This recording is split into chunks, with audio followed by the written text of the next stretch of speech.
Hello friends, welcome to Mallika spicy lifestyle. আজকে আমি তৈরি করব আলুর দম একদমই নিরামিষ পদ্ধতিতে। তার জন্য আমি নিয়ে নিয়েছি বাদাম, আদা, জিরা, শুকনো লঙ্কা, কাঁচা লঙ্কা আর কিছুটা গরম মশলা। এই সব কিছুকে মিক্সচার জারে দিয়ে একটা মিক্স তৈরি করে নেবো। আর আমি এখানে নিয়ে নিয়েছি গোটা গোটা আলু। এবার আলুটাকে আমি ভালোভাবে ভেজে নেব। আমি এখানে যে আলুগুলো নিয়েছি সেগুলো সবই ছোট আলু, আর এই আলুগুলো এই সময় খুব পাওয়া যায়। এই আলুগুলোকে আমি এপাশ ওপাশ করে হাতে কিছুটা সময় নিয়ে ভেজে নেব, আর মিডিয়াম ফ্লেমেই রাখবো গ্যাসের আঁচটা, তাহলে আলুগুলো ভালোভাবে কুক হয়ে যাবে।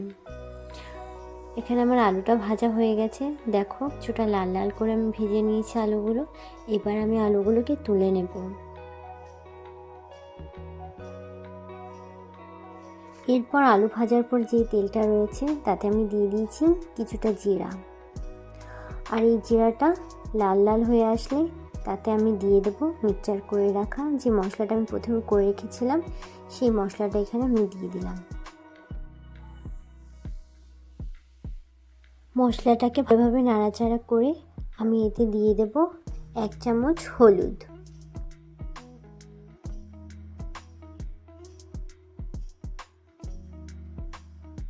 আর দিয়ে দেবো 1 চামচ গুঁড়ো লঙ্কা। মিক্স করা যে মশলাটা দিয়ে দিয়েছি সেটাকে ধুয়ে আমি কিছুটা জল এতে দিয়ে ভালো করে মশলাটাকে কষিয়ে নেব।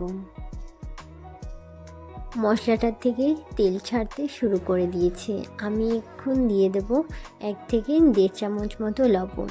লবণটা যার যার স্বাদ মতো ব্যবহার করবে। আর আমি এখানে একটা মিডিয়াম সাইজের টমেটো দিয়ে দিয়েছি। এবার আমি এই মশলাটাতে দিয়ে দেবো যে আলুগুলো আমি প্রথমে ভেজে রেখেছিলাম, সেই আলুগুলো। এই আলুগুলো দিয়ে আমি এপাশ ওপাশ করে ভালোভাবে আলুটার সাথে মশলাটা মিক্স করে নেব। এরপর আমি এতে দিয়ে দিলাম অল্প কিছুটা জল। এতে আমি আরও কিছুটা জল অ্যাড করব। এখানে আমি জলটা উষ্ণ গরম জল ব্যবহার করেছি। এখানে আলুটা ভালোভাবে ফুটে উঠেছে। এরপর আমি পরিমাণ মতন কিছুটা জল দিয়ে এটাকে কিছুক্ষণের জন্য ঢেকে রাখবো, এতে আলুটা সিদ্ধ হয়ে যাবে।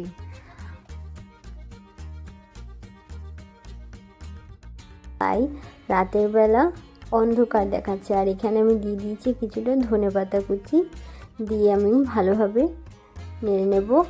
আর এখানটায় দেখুন আলুগুলো একদম খুব ভালোভাবে সিদ্ধ হয়ে গেছে। আমি কিছুটা মিট মশলা দিয়ে এই আলুর দমটাকে নামিয়ে নেব। এখানে আমার আলুর দম পুরোপুরি কমপ্লিট, আর কারেন্টটাও চলে এসেছে।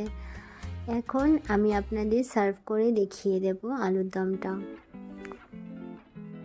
দেখুন আলুর দমটা কতটা সুন্দর হয়েছে, আর খেতেও খুবই অসাধারণ হয়েছে। আমি উপরে কিছুটা টক দই দিয়ে ডেকোরেশন করে নিয়েছি।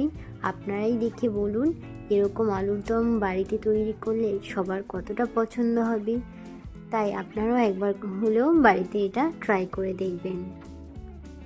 আর আপনাদের আমার ভিডিও ভালো লেগে থাকলে নিশ্চয়ই লাইক, কমেন্ট, আর নতুন হয়ে থাকলে চ্যানেলে একটা সাবস্ক্রাইব করে দেবেন। আর বেল আইকন প্রেস করতে ভুলবেন না যেন, তাতে আপনাদের কাছে আমার ভিডিও পৌঁছে যাবে সবার আগে। ভালো থাকবেন, সুস্থ থাকবেন। দেখা হচ্ছে নেক্সট ভিডিওতে। Bye bye.